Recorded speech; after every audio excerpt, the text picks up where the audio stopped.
वंदे योगक्षेम वर्ष का यह शुभ अवसर, यह पवित्र बेला मेरे जीवन का एक सर्वाधिक सौभाग्यशाली क्षण है, क्योंकि आज हम सब एक अलौकिक अनुभूति के साक्षी हैं। एक शिष्य जब गुरु चरणों में पहुंचता है तो वह कई शंकाएं, थकान और पीड़ा को लेकर पहुंचता है। पहुंचने के बाद गुरु को देखते ही उसकी सारी पीड़ाएं, थकान और शंका पल भर में नष्ट हो जाती है।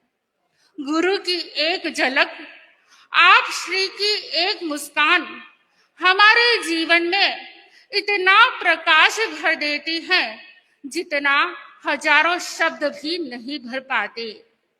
गुरुदेव, आज मेरे आनंद का पार नहीं है, क्योंकि दीक्षा के लगभग 8 वर्ष बाद मैंने इसी लाडनू की धरा पर आप श्री के दर्शन किए थे, और आज उससे आधे लगभग 4 वर्षों के बाद मैं इसी तेरा पंथ की राजधानी लाडनू की धरा पर आप श्री के चरणों में उपस्थित हूँ। एक वनस्पति शास्त्री गहरी खाई में गया। उसे वहां मूल्यवान औषधियां मिली, लेकिन खाई बड़ी गहरी थी, वहां कैसे उतरा जाए।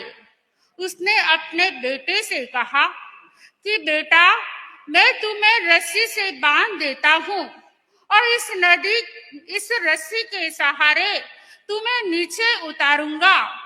तुम मूल्यवान औषधियों को एकत्रित करना और इस रस्सी से बांध देना।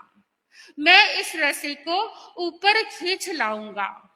उसके बाद में तुम इस रस्सी को अपनी कमर में बांध देना। मैं तुम्हें आहिस्ता आहिस्ता ऊपर खींच लाऊंगा। बेटा उस खाई में नीचे उतरता है और मूल्यवान औषधियों को एकत्रित करके उस रस्सी में बांध देता है। उसका बेटा उस रस्सी को ऊपर खींच लाता है।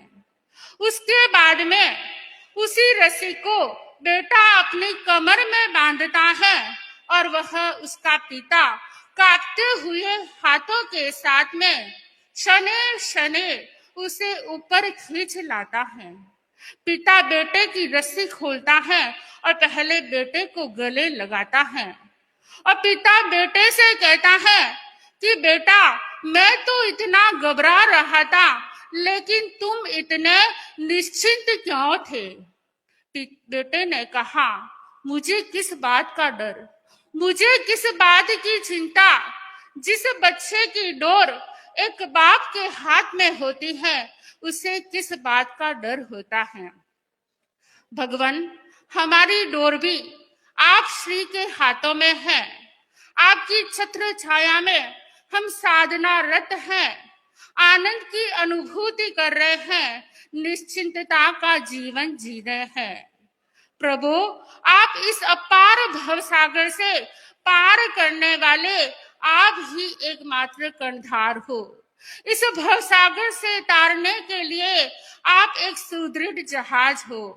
As a candle lights the other candle, हे ज्योतिपुंज, जैसे एक दीपक हजारों दीपकों को प्रज्वलित करता है, वैसे ही आप श्री की ज्योति पाकर हजारों प्राणी तिर जाते हैं। गुरु के नाम में ही इतनी शक्ति होती है कि एक चमत्कारी घटना हमारे साथ में भी बीती।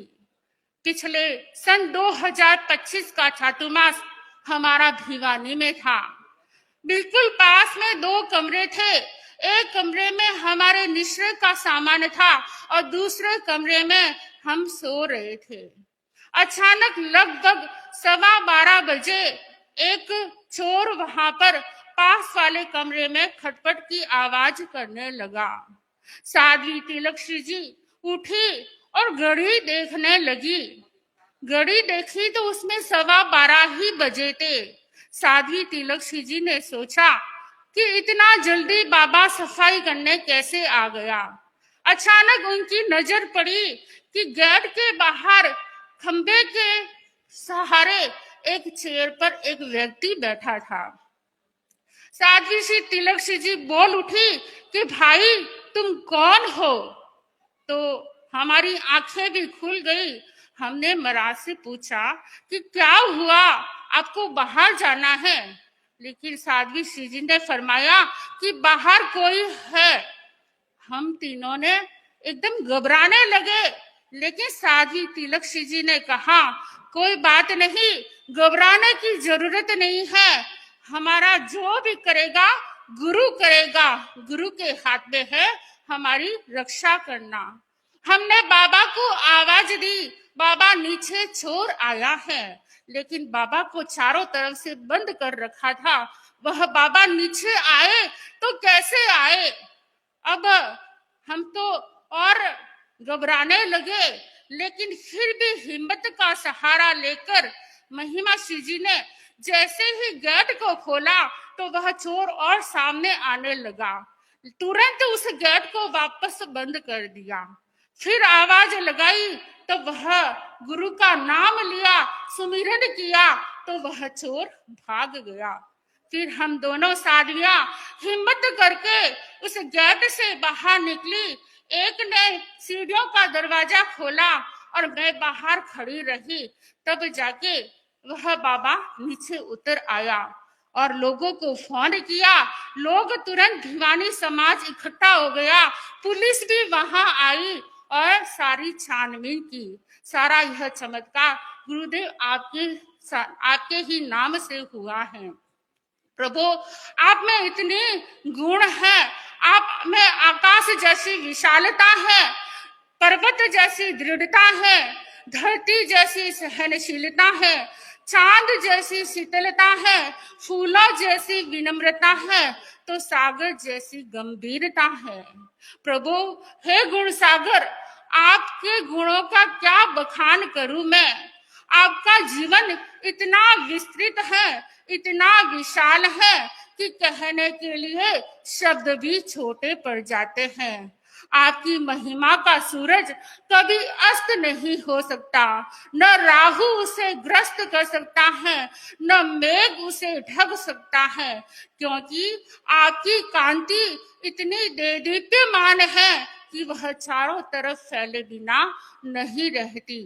भगवान, जिसके दरबार में आने के लिए हजारों करोड़ों लोग तरसते रहते हैं, बहिर्यारी साधु साध्या भी इस क्षण का इंतजार करते रहते हैं।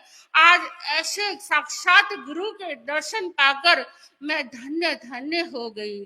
अंत में मैं यही कहना चाहूंगी कि मेरी आत्मा आपके चरणों को पाने के लिए लालायित रहती है। आपकी कृपा दृष्टि यूं ही बरसती रहे और आपका सानिध्य यूं ही मिलता रहे। अंत में एक पद के साथ में, भले न तन दे साथ जरा, भले न तन दे साथ जरा, पर मन साधना अनुरक्त रहे, जीवन की हर सांस तुम्हारे चरणों की ही भक्त रहे। रहे समाधि अविचल मेरी, रहे समाधि अविचल मेरी, शक्ति की अभिव्यक्ति दो, संभावों से कष्ट सहूं बस, ऐसी मुझ में शक्ति दो, ऐसी मुझ में शक्ति दो। इसी बात